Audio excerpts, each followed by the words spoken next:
Hello, welcome to the very first Helping You Care podcast. I'm really excited to welcome my very first guest and one of my closest friends, which is Kellie Williams. And for those who don't know Kellie in my network, do you just want to introduce yourself, Kellie? Hi, Suzanne. Thank you so much for inviting me on. I'm really excited to be part of your first podcast. It's brilliant. Thank you so much. So I'm Kellie Williams and I run Evolver Business Growth Collective. I've helped people start and scale their businesses. I'm all about business growth, but I've also got a lot to do with care, which everyone will find out in this episode. So yeah, that's me. I get very excited about business. I get very much on my soapbox when it comes to caring for people and doing it in the right way. So I'm excited to talk to you today. Okay. So as I said before, we've known each other for quite a long time and we've had many long discussions, lots with tears, lots of laughter, and we've had lots of bumps along the way. Do you want to just give me a little bit of a background, Kellie? So your dad's got dementia. Did you want to start by telling me a little bit about him? Yes. So my dad's name's Richard. And I have to check myself when I talk about my dad because, and those people who are listening who may know a bit about dementia or have cared for people who have brain conditions or neurological conditions may understand this. But when I say I have to check myself, it's because I sometimes find myself talking about my dad as if he's not here anymore. Yeah. You know this. That, yeah. We've had these discussions before. My dad was, see, I'm doing it again. My dad was a businessman. Yeah. So my dad, he had a brilliant career. He was the youngest ever manager in a business called Olivetti, an Italian company. That I believe made typewriters back in the day. Oh, wow. So he had a really, really interesting career. He was a very intelligent man, very stubborn, didn't really fit in at school, although he was very intelligent. He came out with 1 O-level in woodwork, which kind of fitted with his story later on. Yeah. But yeah, he was a very intelligent man. He always wanted to run his own business and be self-employed, probably because he wasn't really meant to be employed. I would assume he was quite a difficult employee. As are a lot of entrepreneurs. Yes, I think. I would certainly agree. So everything that I remember about my early years growing up with my mum and my dad, and then as I got older as well, my dad used to give me business books. Okay. Yeah. So he always saw something in me in terms of business. And a lot of that was to do with people, sales, marketing. Yeah. So he gave me 1 Minute Manager to start off with, and then how to win friends and influence people. Yeah. But my dad was so interested in business. So that's what I remember about my dad growing up. And he then went on to run businesses. But as he got older, he was always a bit erratic. So there were always dramas. Okay. But then his mental health started to change as I got older. And we thought that he was potentially bipolar. Right. They diagnosed him with depression. And I suppose at the time he would have been maybe mid-40s when he was diagnosed with depression. I was very surprised he wasn't diagnosed with bipolar because he was very off the wall. Okay. He did some very strange things. Right. And I was probably the only person who could get through to him and talk him down. So you had a very close relationship. Yes. Yeah. It was very much a very close father and daughter relationship. I remember one year when I was dancing, because as you know, I was a professional dancer. One year I was in Portugal and something went wrong and I had to phone home. I used to call it mission control. I used to phone mission control. I've got a problem. My dad drove all the way to Portugal overnight to come and get me. Oh, That was, so you see, like, very loving father, but very off the wall. Yeah, that was my dad. Yeah. And then it was probably, I might have this wrong, so my mum will have to forgive me if I get it wrong. But just before we moved into our house in Harden, so just over 10 years ago, his behaviour started to change. So we noticed this distinct change in behaviour. And that became quite difficult for my mum and the business that they were running at the time. Right. Yeah. So they were running a building business, and my dad was designing and building garden buildings. And, he built some amazing garden buildings for some quite well-known people as well. So I think it was the people who used to look after the Queen's horses or something. They built some buildings for them. Oh, right. Okay. So his behaviour started to change. Things started to go a bit more wrong in the business than they had done before. And I remember when we were first in our house, and it was a new build, and there were no tiles on the wall in the kitchen. And my dad said to me, "Oh, Kel, I can do that for you, no problem." And I remember coming home, and some of these tiles were on the wall. Some of them were falling off. Oh. And I got an electric shock because he'd taken, I'm not very technical when it comes to electrical things, but the little box for your heating and hot water, he'd taken that off the wall, and I got an electric shock. Dear. And these tiles were everywhere. They were cut really badly. They weren't in the right place. It was just an absolute mess. And you can imagine at the time we were already thinking that there was something wrong. Yeah. And it was so difficult to approach that with my dad because he was really trying to help us. Proud man, I suppose, as yes, well. Yeah. Absolutely. So it was around then, I think, that he got his dementia diagnosis. Right. Which my mum really had to push for. Yeah. Yeah. And so was that through going to the doctors, was it? How did she go about that? How did she air it? So I think she just kept on speaking to the doctors with all the strange things that were happening and the behaviour difficulties. My dad always had a bit of an angry streak in him. Okay. But some of that became worse as well at that time. Yeah. So changes. Yes. Behaviour. Yeah. So I think, I'm not sure of the full process, but I know my mum had, quite a time trying to get the diagnosis. Yeah. Yeah.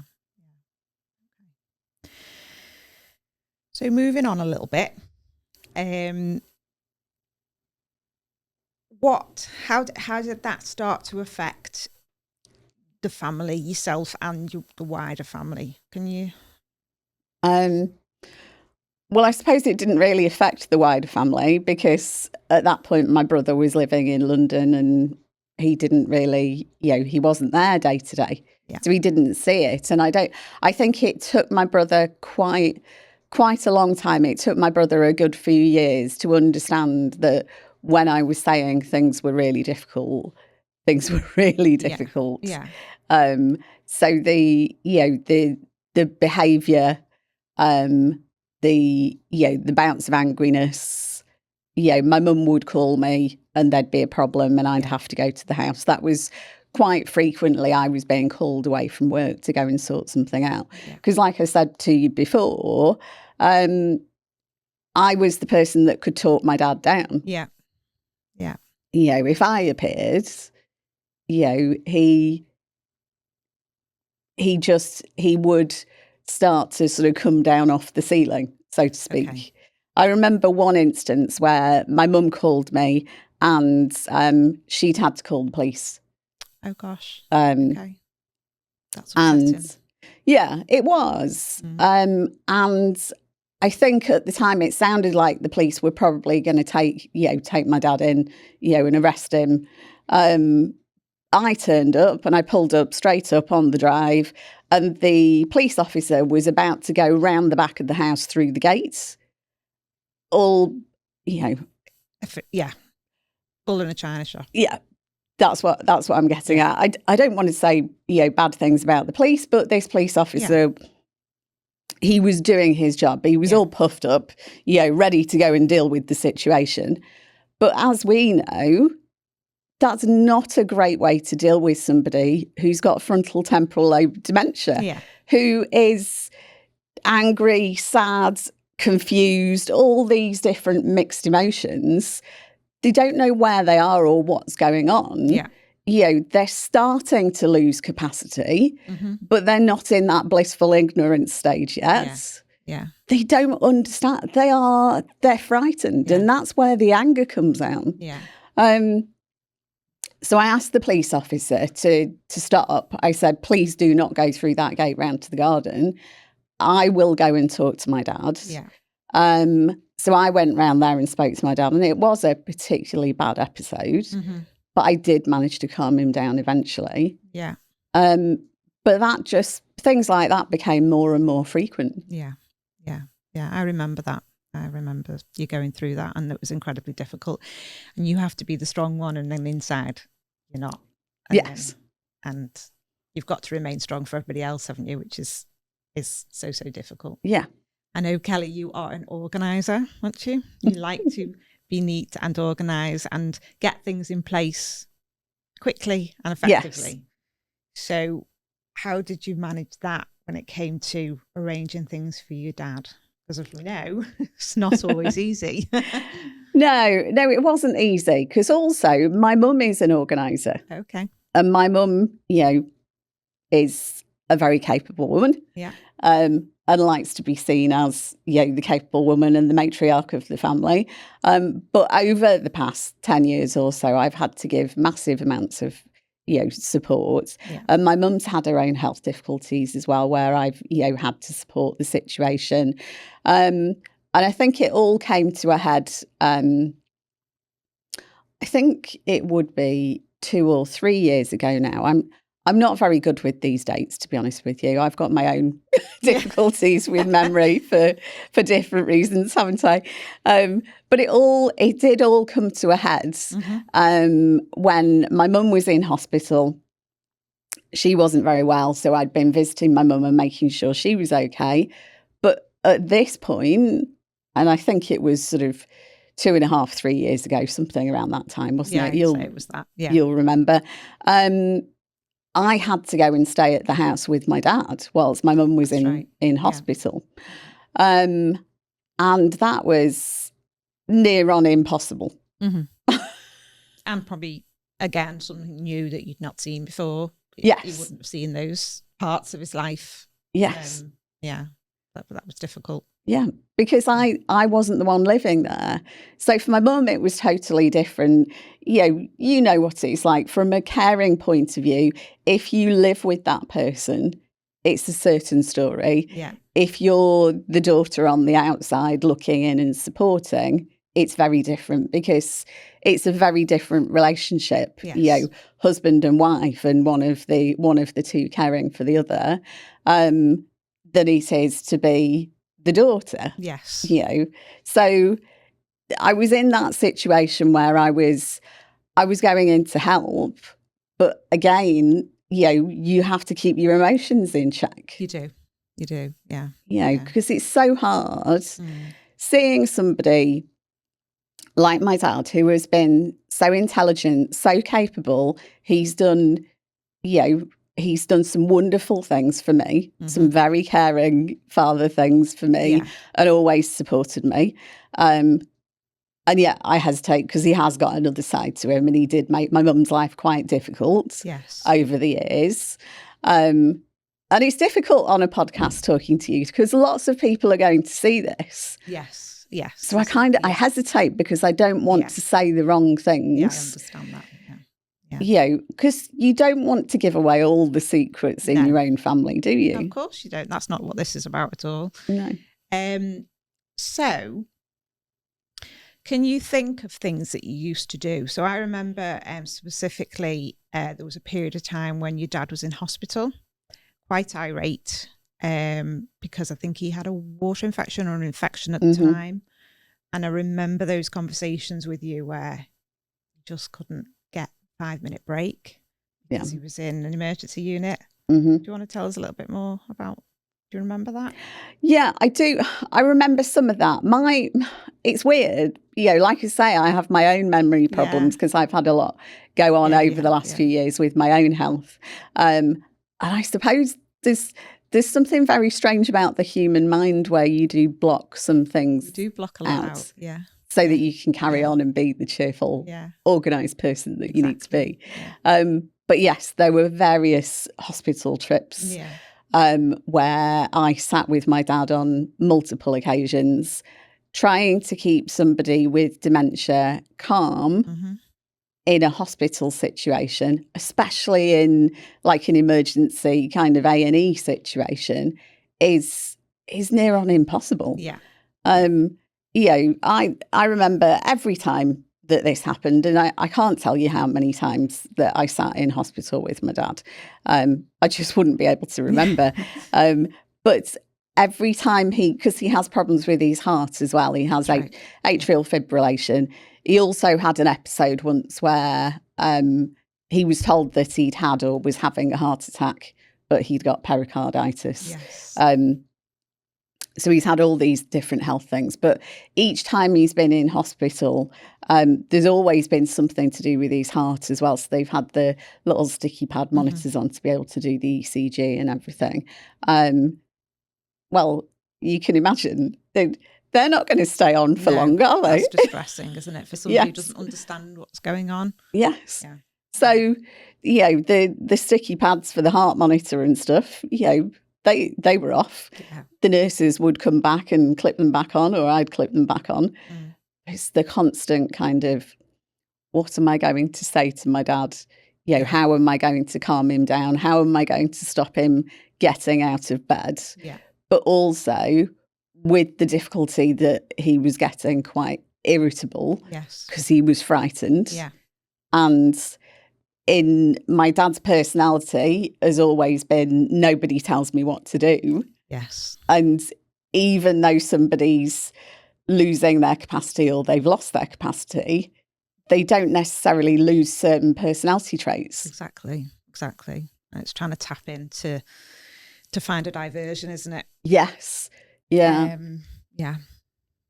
So there's quite a few times where I visit my dad and I'll hand him something that he can mess about with his hands to keep him occupied.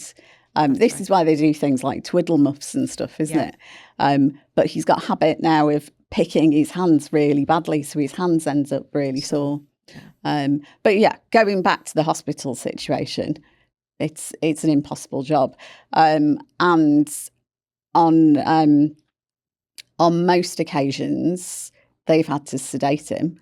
And there have been occasions where he's been sedated, but we haven't been told. Oh, gosh. Okay. So I remember, and I probably spoke to you over the time that he was in hospital at least once, where he'd been sedated. I didn't know, but I thought we were losing him because he was unresponsive. When he was opening his eyes were rolling back in his head, and he just wasn't. Incredibly frightening. Yeah. So fast forward to now. So things have moved on from, well, maybe not. Let's not go as far as now, but maybe let's go as far as the decision around, is he safe to stay at home? How did that come about for you and your mum? So that was when I was saying before, my mum was in hospital and I had to go and stay at the house. After night one, I made that decision. It was a very difficult decision to make because I've already said my mum's a very proud woman. She's very capable. And I was really concerned that my mum would be annoyed and upset with me that I had made that big decision. But it was an impossible situation. I didn't get any sleep that first night when I stayed there. My dad had got to the point where he would get up in the middle of the night. He'd put his clothes on. He'd be looking for his car keys. He'd be asking, where's the truck? I need to go and see a client. I had to stop him getting out of the house. Yeah. That's so difficult. So difficult when somebody's so determined, and those people who have experience of somebody with dementia, when they get an urge to do something, they feel very compelled to do it. Yes. And it's really difficult sometimes to get them to redivert their attention onto something else. They become a little bit fixated. Yes. Yeah. And he was also, he was still in that phase of getting very angry. Yeah. And, had the ability to be physical. Yeah. Physically violent. Yeah. So it was a very difficult situation. And, for me, I wasn't the person that gave him his medication and things like that. So I was thinking, right, where is all the medication? Yeah. I need to look through all these different packets, make sure I know what I need to give him. And I decided that night that was it. He needed to go into respite care. I knew that I couldn't look after the situation with my mummy in hospital and be there looking after my dad. Yeah. Because I've got a family. Yeah, exactly. And that's a lot what we touch on in a lot of our workshops that we do, is the fact that you've got to remember that if you are not looking after yourself, you're not there to look after anybody else. And I think we do tend to put ourselves to the bottom of the pile, don't we? Yes. And trauma has a massive effect on the body, a huge effect on the body, which we'll touch on in a little bit. We'll go into to what's happened to you, because that's a story in itself. I just want to go into where we are now. So Dad went into respite. Yes, I managed to make quite a few phone calls and get the right advice. Yeah. And I managed to get a very, what I thought at the time was a decent care home for him to have respite in. But actually, it was all fur coat and no knickers, that home was. Right. Yes. It's the best way to describe it. Yeah. It looked fantastic. It was a brand new, this is a really glossy good lesson. Brochure. Yes. Yeah. It was a lovely glossy brochure. It was a very well-known care company. The building was absolutely fantastic. It had a lovely cafe in the front, so they didn't feel like they were going into a home. But actually, the standard of care wasn't fantastic. Okay. And then following that, when my mum came home, I said to her, it's time, Mum. But I remember the phone call that I had with her, and I told her that I'd done that and put Dad into respite care. I was so worried that my mum would go mad at me. Yeah. And she didn't. She was relieved? Yes. Yeah. I think she cried and she thanked me. Wow. And I was very surprised, because I really thought that she'd be very upset with me. But after that, I said to her, this can't continue, And Dad wouldn't want this. No. That's it, isn't it? He would never. No. I know. So you've touched a little bit there about sort of like decision making and the fact that at some time somebody has to stand up and say, this can't continue, it's not safe, and you've got to think about everybody else in the situation, not just the person going through it. And it takes a very strong person to do that, and obviously you did that. But often families struggle to do that, and they struggle to make that decision, and sometimes it does take a professional or somebody that is strong enough to say, enough is enough, this has got to change. And most of the time, as you've expressed, it is that sense of relief. It's somebody's taken that guilt off you. They've made the decision for you. Yes. Often people promise, we'll never put you in a home. You'll stay here forever. And with the right resources, you can do that. But in situations like you've experienced, it's just not possible. And often, actually, the best place for somebody is an environment that actually gives them everything they need to stay stimulated and engaged and safe in their life journey. So, yeah. But it's, how long do you cope with those situations, and what will be the trigger to have that happen? I don't know whether anybody who might be watching the podcast watches EastEnders at all. I've always watched EastEnders, and they're doing a dementia storyline at the moment. And the chap who's got dementia, Nigel, ends up giving his wife a black eye. Right, okay. Not because he's trying to be violent with her, but it just happens. So that story was, I found that story very, very emotional. But this is the thing. Where do you draw the line, and where do you make that decision to make people safe? Including the person that's caring for the individual, but also the individual being cared for. Once these things start to happen, it's not a safe environment. No, it's not at all. No. And you can put things in place, but as you say, you can't be there every minute of the day. So Dad now is in a further nursing home. So his knees deteriorated, didn't they? Yes. 18 months ago. So he went into respite care, and then after a little while we managed to get him into a care home, which all seemed okay at first, but then in the last year or so that he was in there, you'll remember this, we were constantly getting phone calls about different incidents. My dad had a number of falls. He had a lot of incidences with his atrial fibrillation. That's right. There were some angry incidents where altercations, wasn't there? Yes. Yeah. So he would either have hit another person, another resident, or another resident would have hit him. I think there was one situation where he was asleep on one of the chairs in the hall. And you can imagine somebody with dementia, but even without dementia, if you go and wake that person up, they're going to be confused. Yeah. And somebody went and woke him up, and I think they got a right hook for that. Yeah.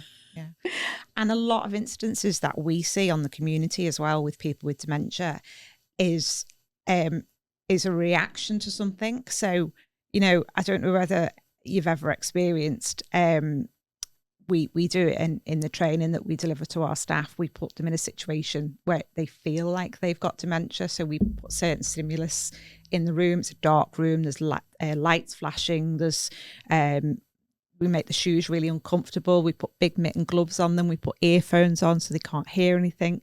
And then we start giving them instructions. And to feel that sensation of somebody trying to get you to do something when you've no idea what's going on because you're completely disorientated is a really frightening situation. And it just makes you understand what that must feel like. And if nobody's ever done it, I would urge you to do it. It's a fantastic bit of training to do. And it really helps you to understand that. I remember being told, here's your tie, put your tie on. And I was being pushed this tie in my face. I didn't really know what it was. I didn't really hear the word. I'm deaf as well. So for me, it was like double. And somebody trying to then fasten it around my neck. And so you can imagine being woken up, not knowing where you are, not knowing who's in front of you, that confusion you get when you've fallen asleep and you're suddenly woken up. I think they deserved a right hook. I'm not condoning violence, by the way, but no. Something you touched on was about care homes, and there's some amazing care homes. I'd say the majority are absolutely amazing, but as always, there will be a few which are not. Often it's to do with certain staff members, or if anybody's run a business or who has led a team of staff, you'll understand what I mean. Sometimes it only takes one bad apple to spoil the cart. And people can get a bad name quite quickly from something like that as well. So I know what I would recommend to people, but if you were going in and looking for a nursing home or a care home or any form of professional help, what advice do you think you'd give people? The first thing that springs to mind off the back of what you've just said, actually, is it's all in the leadership. Mm-hmm. So as you know, my background is recruitment. Mm-hmm. And for quite a number of years, I was in care recruitment and I ran different care offices. And yes, for me, it's all in the leadership. So I would say location is quite a big thing. Mm-hmm. So when you are looking for a care home for your loved one, you don't really get a lot of choice because there are not a lot of places available. No. And they come up, and we know why the places come up. Mm-hmm. That's because people pass away, and that's mm-hmm. when there's a position, a place that comes available in the home. So yes, location is quite important because you want to be able to get there and visit your loved one. I know with the situation we had, that was tricky because my mum hasn't driven for a number of years. She's actually recently got a car again. She got a licence back. But yes, she hadn't driven for a long time. So location was quite key for us. Reviews are the next thing I would say. Look at your CQC reviews. The reviews are so important. Yeah. You can get a bit of a feel, really, from the CQC, isn't it? I am CQC, right. Yeah. Questioning myself today because I'm tired. So yes, the CQC reports are important, and also reviews from relatives are very important as well. I would say if you're going to visit a home, I'm not sure it's a good idea to book an appointment, actually. You're exactly right. Because it gives them a heads up that you're going. I would rock up. Mm. So most care homes expect people to just arrive.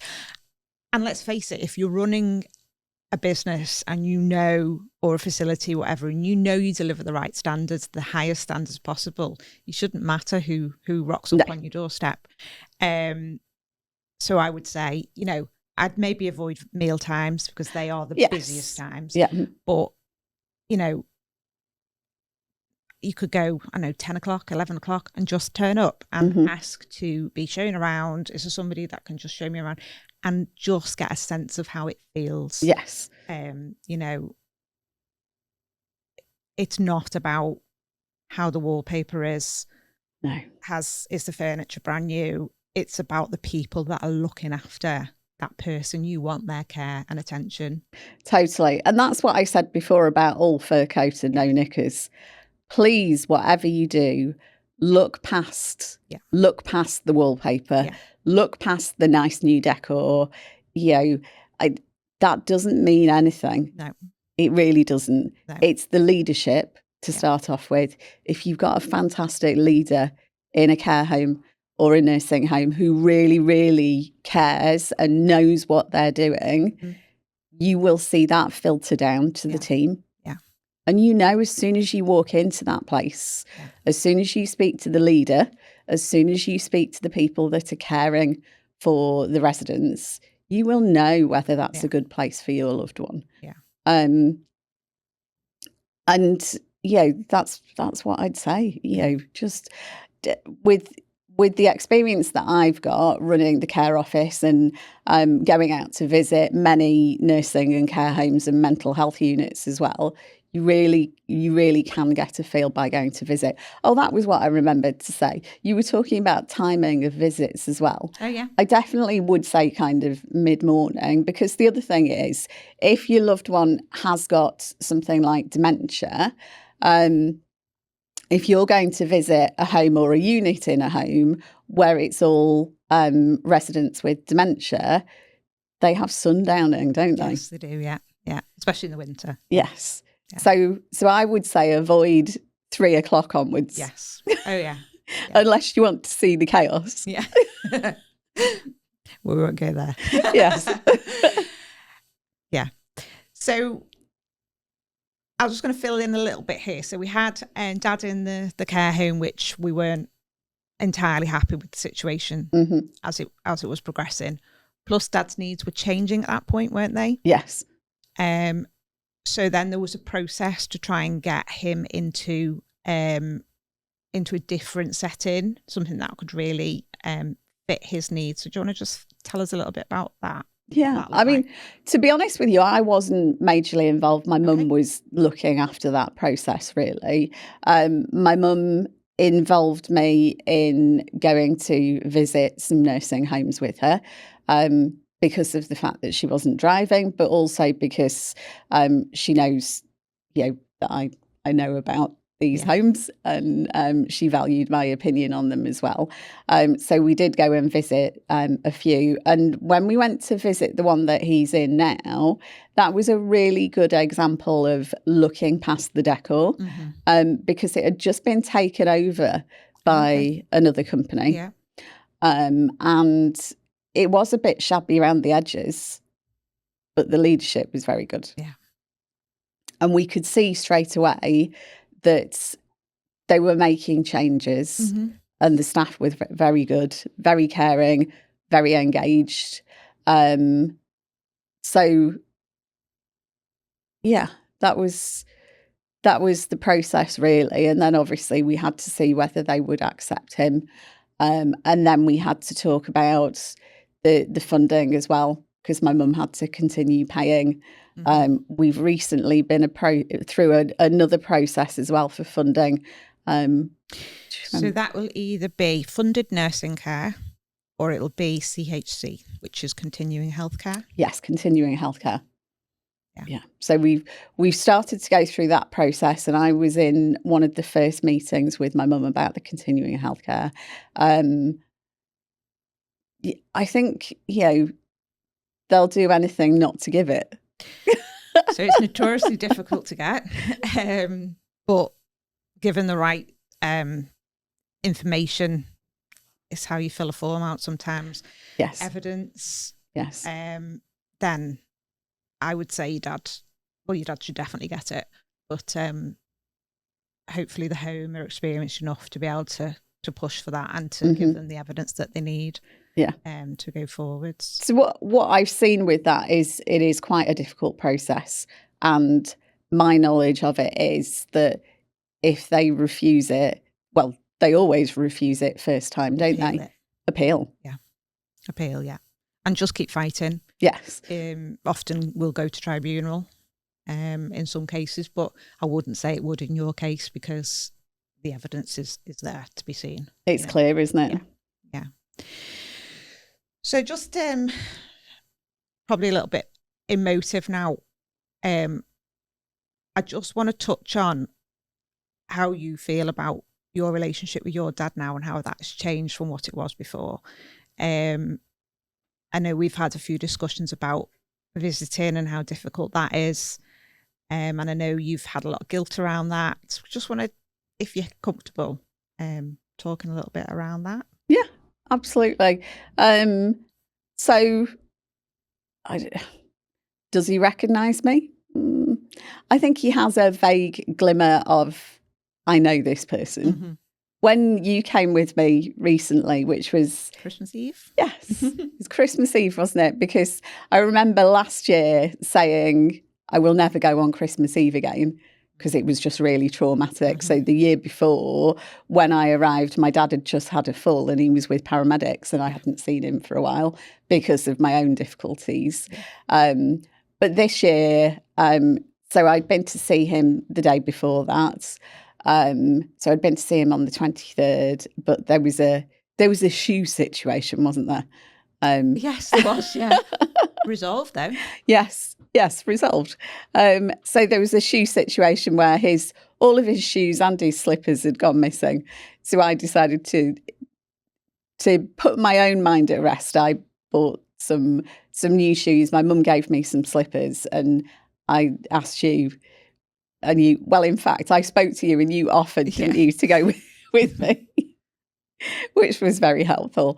But that wasn't a bad visit. No, I'd say that was Sometimes I can see my dad and it's very upsetting because, he can't have a conversation and he can't form any words.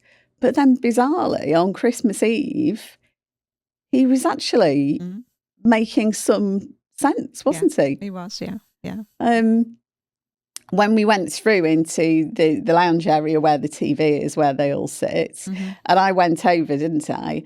And there was this recollection on his face, so he'd obviously thought he knew me. And I said, "Oh, hi." And he went to hug me when I went over, and then he went, "Who are you?" Oh. Yeah. But you just have to get used to it. And sometimes I laugh about it, and sometimes I get upset about it. Mm-hmm. I do miss the chats that I used to have with my dad. Yeah. We used to chat a lot about life. Yeah. We used to chat a lot about business. Mm-hmm. And I used to run everything past him. Yeah. And yeah. I can empathize with that, because I had a similar relationship with my dad. So I understand that. And it's that person to ring, that person to talk to, that, yeah, and it's gone. The difference between you and I is my dad is no longer here and yours is. Yeah. But it's the same. It's a grief process, isn't it? Yes. And, you know, we've had discussions around, like, when somebody is fading away in front of your eyes. With my dad, it was through Parkinson's. With your dad, it's through dementia. It's that grief process that you begin before that person has passed away, and they are no longer the person that they were, that you remember. And that is hard to watch. It's sort of incredibly difficult to watch. And, you know, and that's why, one of the reasons why, as there's many, for setting up Helping You Care, but is to try and help people through that process and know that you're not alone. There's lots of other people that feel like that, and recognising it as well, because often we don't recognise that, okay, this is how I'm feeling, but actually this is okay to feel like this, because that's natural to grieve something that you once had. You know, we were talking before around stresses and traumas and the effect that they have on your body. So the person sat here today is a very different person to the person that would have been sat here 2 years ago, I would say. I'm trying not to get you upset, but so by sheer chance, you discovered that you had a health condition, didn't you? Are you happy to talk? Yeah. Sure. Yeah. I might have a few tears, but okay. we'll mop them up. Okay. Do you want to tell us a little bit about that and how you dealt with that? And I want to spin this on its head, because I want to tell people the position that you're in now, because you're one of the most resilient people I've ever known. And I just want to try and explain that a little bit to people, and how important it is to look after yourself in all of this.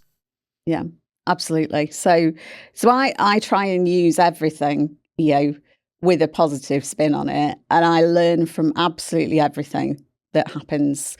And everything that I've been through in the last few years, I believe has made me, well, a completely different person. But I would like to believe it's made me a better person, a more empathetic person, a better business coach, a better friend. So I think this sort of goes back to 2023. Yeah, that's right, yeah. I'd been experiencing some real difficulties with my periods, hadn't I? A lot of pain, a lot of difficulty. It used to wipe me out. Do you remember we were working together, weren't we? Yeah. And I'd say to you, I literally, I can't work. I'm going to have to go back to bed. You know, I was experiencing such difficulties with fibroids, very heavy bleeding, and for as many years as I could remember, I'd had problems with anemia and my iron levels, and I just tried to cope with it and carry on. And then at the beginning of 2023, so I'd had all these injections and things to shrink the fibroids, and I was about to have a hysterectomy. And I went to my pre-op. My blood pressure was extremely high. So they didn't want to carry on. They sent me off to the doctors. The doctors sent me to the hospital to have an ECG. A few hours later, I had a phone call. Mrs. Williams, you've had a heart attack. It was crazy. You'll remember all this going on. I was in the car. Simon, my husband, was driving. Thomas was in the back of the car because we were on the way further into Wales for a football match. For a football, yes, yeah. As per usual, a football match. And the doctor said to me, "Mrs. Williams, you need to come to the surgery straight away." And I said, "Well, I can't. I'm on the way to a football match." So I was told in the car. Thomas heard it. Simon heard it. I was absolutely floored. And then luckily we've got private health. So I went to see a cardiologist. I had lots of tests. And then I was told the news that I'd got a heart condition, which I'd been born with. Basically, it's called Wolff-Parkinson-White. I have an extra electrical pathway. So I have a special heart. Which is the best way of looking at it. I went for an electrophysiology study because they were going to do an ablation and burn away this extra pathway. They sent me into atrial fibrillation, but luckily my heart was strong enough to reset itself. Okay. And they decided not to do the ablation. They gave me lots of advice about the condition. I then, decided to, start to get nice and fit, and I, started doing lots of exercise, and that was the start of the health journey, wasn't it? No, wasn't going to start there, though, was it? No, it wasn't. No, of course, it wasn't going to stop there. So at this point, I was really growing my business. My business had really, gone from zero to hero, hadn't it? Yeah. I'd started the business 2019. 2021, I'd hit the VAT threshold. I'd gone limited company. The business was growing and I was really, really busy. Yeah. I think at that point in time, I was doing a lot of Zoom calls. I was running a lot of masterclasses. I was running a course. All while looking after your dad, can I just say? Yeah, whilst supporting the caring situation. And people started to mention that my head was wobbling. And also Simon, my husband, kept saying, why are you arguing with me? He thought I was shaking my head at him and arguing. And I had a few conversations with people and I thought, well, I better go and get this checked. So I used the private health again. I went to see a neurologist. He sent me for a scan. He phoned me. He said, "Mrs. Williams, I've found something on the scan. You need to come again and have another one." So they did more of a detailed scan. And then I went back. You went with me, didn't you? To that appointment, yes. And he showed me the... Oh, I can't remember what it's called. Otherwise, I'd have filled in for you there. Yeah, thank you. I was waiting for you to fill in. It was called a meningioma. So a meningioma is a brain tumour. It's there are different grades of meningioma. I was very lucky that mine was benign. But as we know, benign is not fine. Yes. So you went through a period of a lot of anxiety, a lot of worry, a lot of re-looking at your life. It's a big wake-up call, wasn't it? Big wake-up call. And then a decision over whether you should leave all well alone or explore the options of having this investigated and possibly removed. And you went with the second option. Yes. So it's very frightening when somebody says you've got a brain tumour. Mine was in a very awkward place as well. You'll remember it was attached to my optic nerve. It was next to my pituitary gland. Could it have been in a more awkward place? I mean, I don't think any place for a brain tumour is great, is it? No. But yeah, I would say I've never experienced anything like it. I've always been very, very confident, very, very positive. I've always just dealt with everything and run with everything. And this absolutely floored me. Yeah. But I picked myself up. And the first thing I did was I researched I did a massive amount of research on these types of brain tumours. I did a lot of research on where it was situated because it was school base. And I decided that I was going to headhunt the surgeon. Yeah. And that's what I did. I used my background of headhunting. Once I'd got my research, I looked for the best person in the business who was absolutely amazing. Yeah. We called him the rock star surgeon. Yeah. Had all this long hair. He'd wave his long hair around. So I went to see him, and he did some further investigation and spoke to me about it.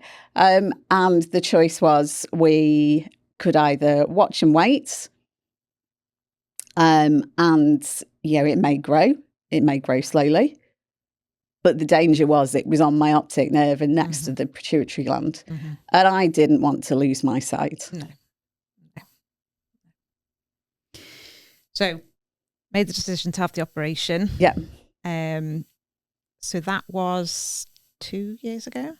So the operation was 2024. So I made the decision at the end of 2023, made the decision that I was going to go ahead with the surgery. With all the risks attached to it.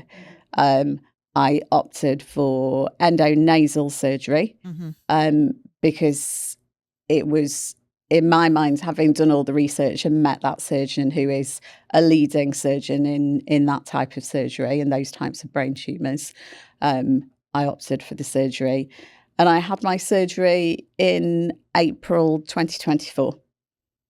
Look at you now. But it's given you a completely different perspective on life, hasn't it? Yeah, totally. Yeah. It was a massive thing. It was a massive trauma to go through. It caused me a lot of anxiety. I lost a lot of confidence over that time. I think the thing that drove me, I'll try not to get too upset here. What drove me was I wanted to see my kids grow up. Yeah. Yeah. And what a motivation. And you will. You will now. Sorry. It's okay. We delved quite far then. Didn't we? Yeah. So, just moving on from that then, the beginning of this year, you've completely relaunched your business, still doing your, concentrating on new businesses really, isn't it? Launching and expansion of businesses, and everything's going fantastically well. And I just want to say how brave you are to have come through what you've come through, the journey, the care journey, and then obviously what you've dealt with for the last few years and still continue to deal with. Obviously, Dad is still here. There's still that responsibility, although it's not as labour intensive as it once was. It's still there, the emotional attachment to it and the kind of feeling of what is next. I mean, is there anything that you could sort of, as a little bit of snippet of information for people who are possibly at the beginning of this journey, what you wish somebody had said to you or that you'd done differently? Any advice? Well, with the care journey, don't beat yourself up about things. All the different emotions are valid. You can be upset, you can be angry, you can feel the guilt, but don't let the guilt take over. If you've got to make difficult decisions, your loved one wouldn't want you spending your life worrying about that and looking after them. I touched on this earlier. My dad would never have wanted this. No. He would never have wanted to be a burden. He would never have wanted anything to do with his life to stop any of us in our lives. For all his flaws, he cared greatly. Oh gosh, yeah. And I'm talking about him again like he's not here, but he isn't. The dad that I knew isn't here. Yeah. but don't feel guilty. But you can feel all those feelings. It's okay. It's normal. And it's okay to take a break, and it's okay to go and do something that makes you happy and makes you laugh. Yes. Don't feel guilty about it. Don't feel guilty about it. And it's okay to laugh at something in that caring journey as well. Of course it is. Yeah. Sometimes it's those bits of laughter and those bits of humour that get you through. Yeah. But just remember that loved one, they wouldn't want you to put your life on hold or, just care for them. They want you to live your life. Yeah. Thank you very much, Kellie. It's been great to speak to you. Thank you. Is that all right?